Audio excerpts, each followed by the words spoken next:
Hello, my name is Jamie, and today I am doing a book review on the New Living Translation of the Bible. Now, before we start, I just want to make sure it is known that I am not reviewing the contents of the Bible.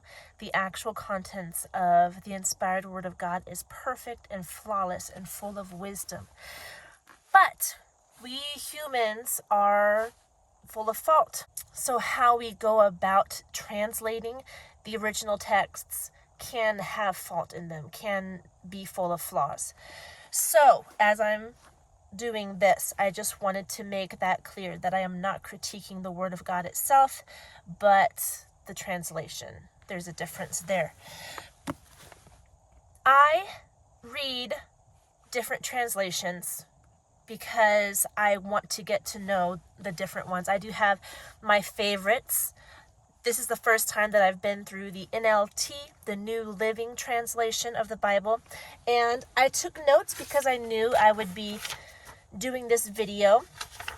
I originally took them on my phone, but as I'm using my phone to film this video, I wrote my notes down on a piece of paper because I wanted to be thorough in what I said about this translation. I will go over what I believe are the pros and the cons of this translation. I will start with the cons and I will end with the pros so we can end on a positive note. So, let us begin. These are the cons that I found with the New Living Translation. Now, we must first establish that the New Living Translation is more of a conversational translation. It is not extremely literal.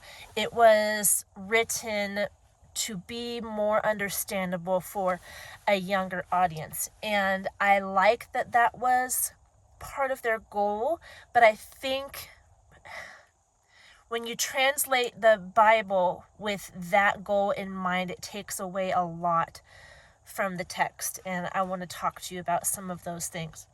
So, when you are translating to be more conversational or more understandable,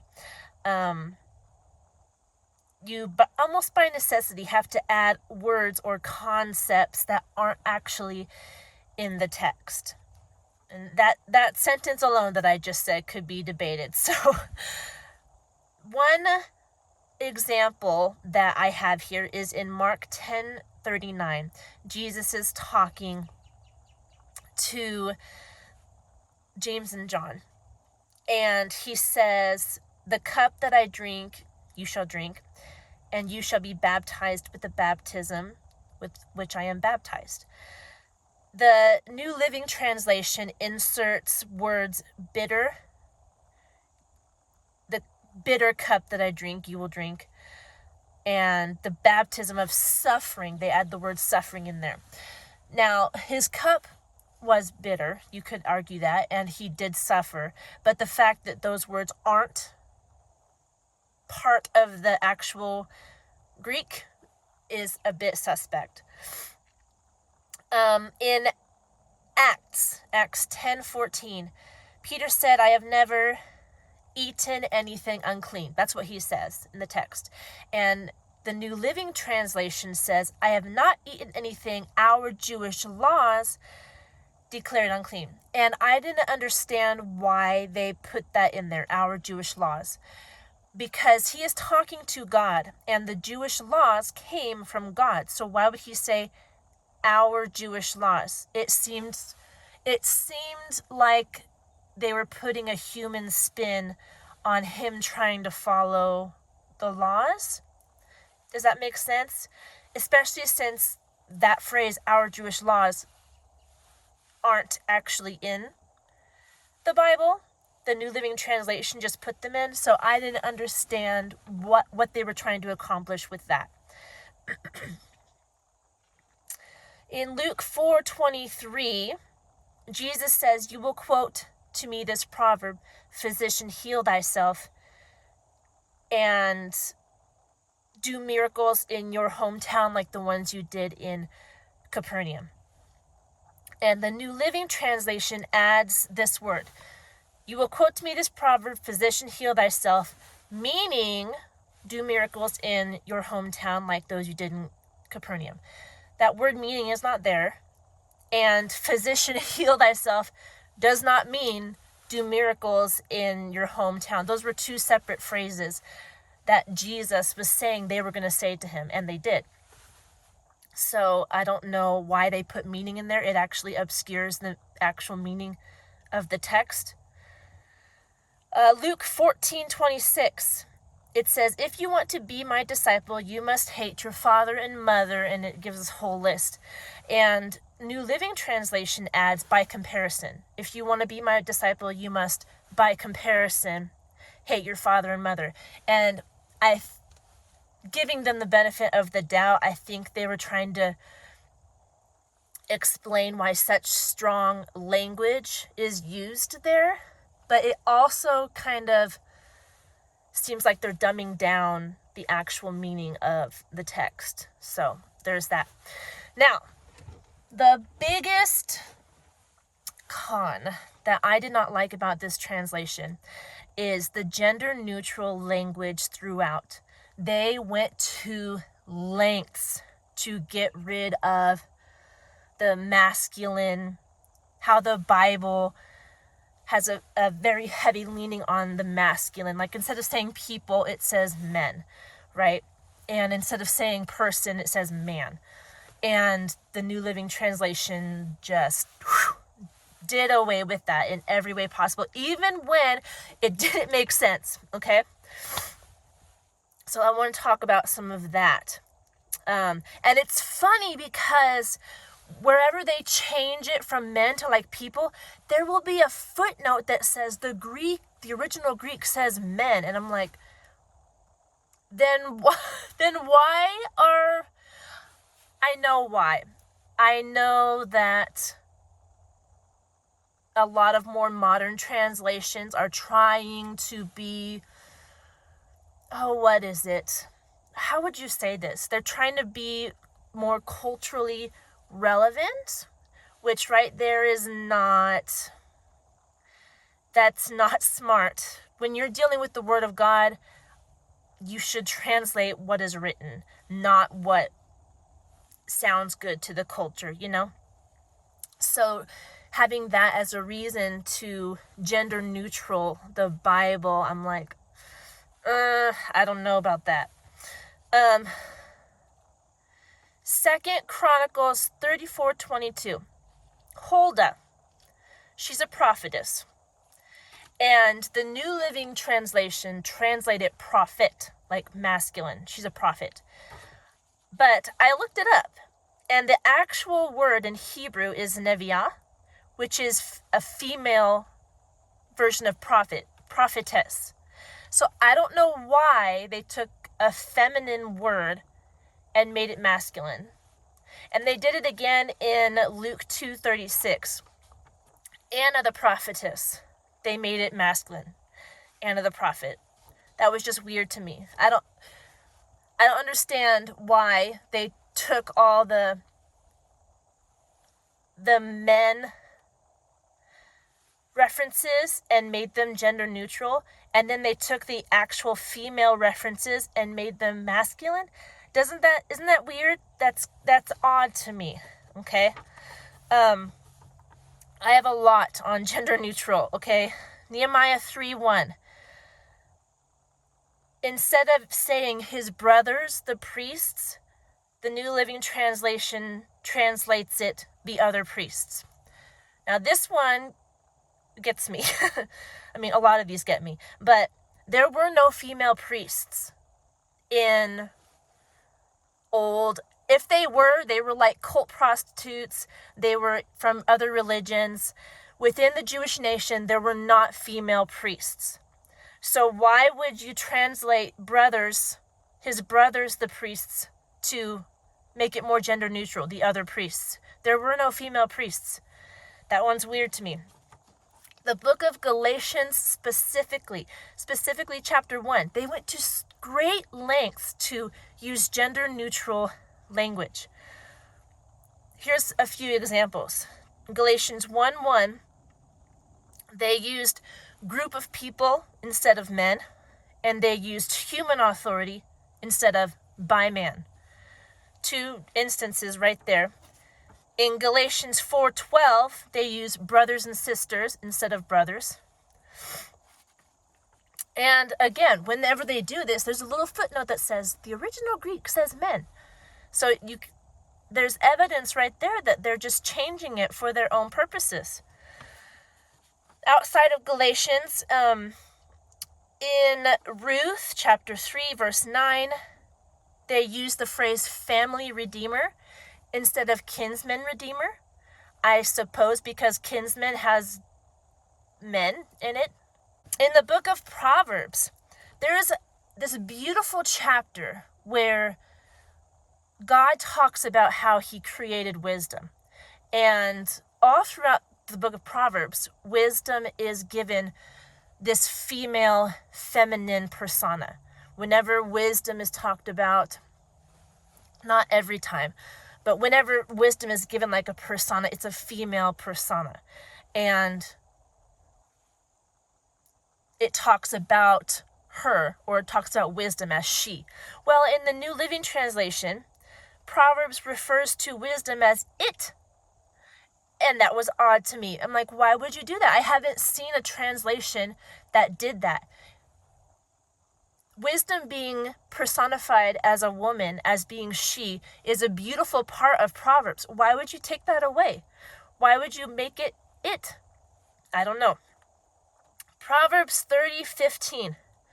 There's this short proverb that talks about a leech, and it says the leech has 2 daughters, give and give. And in the New Living Translation, it translates it, the leech has 2 suckers, give and give. Again, I've never seen that done in another translation. I'm like, why? Because it's negative? So you don't want the negative connotation? I don't know why. I don't know why they did that. But these are all different examples of gender-neutral language, or even in the case of the prophetesses, changing the feminine into the masculine for no reason that helps the text. I'm just like, I don't understand. I don't know why they did that. It doesn't help what's going on, what's being taught. And some of the ways that they add words, like they're trying to be more understandable, actually obscures the meaning of the text, the actual principle of what's being taught. So I don't know if that's, I know that's not a good thing. If you can't understand what is being taught, then you're not translating correctly. But there's other places. Oh, let's talk about the pros. I do have a list of pros. Like I just said, there are other places where the way they phrase the verse is more understandable than a more literal translation. And I'll talk about that later on. So, my list of pros. There are footnotes in the New Testament as you're reading that will reference the corresponding laws in the Old Testament, and that is very helpful. I love it when you're reading along and you can follow the footnote to where the Old Testament backs up the New Testament, so you can see how the Bible, how the story of Christ has come full circle and how it's been prophesied at the very beginning. I love when there are footnotes doing that, and the New Living Translation does have some of those. This next one could be a pro or a con, depending on how you look at it. But when it's mentioning old measurements like cubits, it uses feet, like it says feet. So you can kind of, for a modern audience reading that, when it's talking about feet, you can better understand the size of whatever they're describing, the ark or the measurements of the temple or whatever it is they're building in the Old Testament. You can kind of get a better idea of how big it is. I have here referenced Exodus 38:1 and Numbers 15:8 if you want to look those up. But let me see over here. Going along with this, in Ezekiel 24:1, whenever it talked about dates, actually, it would say, like, for example, on January 15th. So when we read that, we can have in our mental calendar when it happened. But it is kind of taking away from the Bible being written and rooted in Hebrew culture. So that can be a pro and a con for dates as well as measurements. Yeah, it's easier to understand if you say feet instead of cubits, or if you say January, whatever, instead of the third month of the first year, stuff like that. Like, we can place it better in our time, but it does take away from the writing being rooted in the Hebrew culture. So there's pros and cons in that point itself. I did like that the New Living Translation often put lists into tables. So I have here specifically Numbers chapter 1, chapter 2, chapter 13, and chapter 34. The specific example that I listed was when they were listing the leaders of the tribes. So like one column would be the tribe, and the other column would be whoever the leader was in that tribe. And it was easier to look at in a table instead of just a list of names. Like, I can read either, but the table was just visually easier to process and understand. So I did like that a lot. There are passages that are often worded in a way that is easier to understand. I put here Galatians 2, verses 17 and 18 as an example. So, and then I followed that up by saying, so this is helpful if you're reading side by side with a more literal translation to understand the meaning. I would not recommend just reading the New Living Translation as your primary Bible. I don't think it is accurate enough. And like I said, with all the gender neutral stuff going on, it is just confusing, and you're missing a lot of the rich character of the text when you're subbing out words that you might think people would be offended by, So if you take the New Living Translation and you use it alongside a more literal translation, like if you're reading the NASB or the King James, I personally love the King James. I think it's beautiful, but it can be difficult if you're not used to that type of language. So let's say the NASB. The NASB is a pretty literal translation. Say you're reading it and you're like, I don't understand how they're wording this. I'm not getting it. Then you can pull up the New Living Translation and kind of get a better idea. See how the New Living Translation worded it, and maybe you can wrap your head around the other more literal translation. But as far as reading it, just to be reading it, I don't know that I would recommend it. I know New Living Translation is used for younger audiences, maybe youth groups or kids. I don't think you should. If you asked me what would be a good translation for a younger audience, personally, and this is difficult because it's out of print, but I think the best one is the NIV 1984, not the current NIV, because the current NIV has a lot of these same gender neutral problems that the New Living Translation has. But the NIV 1984, I grew up on that Bible. I've memorized and read from that Bible. I still use it. My husband and I we like to go to Bible bookstores or used bookstores and buy up the old NIV 1984, because there's a lot. Like if you go to a Bible bookstore, not even a Bible bookstore, a used bookstore, and you go to the Bible section, you look at the NIVs. If you open up the flap where it has all the information, the copyright dates and stuff, if the newest copyright date is 1984, that's it. That's the Bible. Or that's the NIV 1984. And it's just, it does speak in a way that's easier to understand without compromising and adding all these weird words that do more obscuring than enlightening. And it doesn't do the gender neutral stuff. And it's just easier to understand. But again, that one is more out of print. I mean, they don't print it anymore because they have the current one that's just NIV. I don't even know what the year is on that one. I haven't been keeping track of it. I do want to read through the modern NIV and take notes like I did on the NLT so I could give you a better idea of the pros and cons of that one. Perhaps I will have to do that the next time I read through the Bible. Currently, I am reading through the NASB. So, those are my thoughts on the NLT, the pros and the cons. In my opinion, there are fewer pros than cons. I wouldn't recommend this translation to anyone. I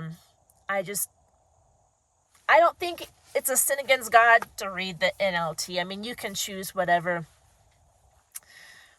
translation you want to read, but I do think there are better ones out there that are more accurate and that portray the Bible much better than this one. There was a lot of points where I was reading it and I was like, and there was stuff I didn't even talk about on this video where I was reading along and I'd be like, that sounds odd.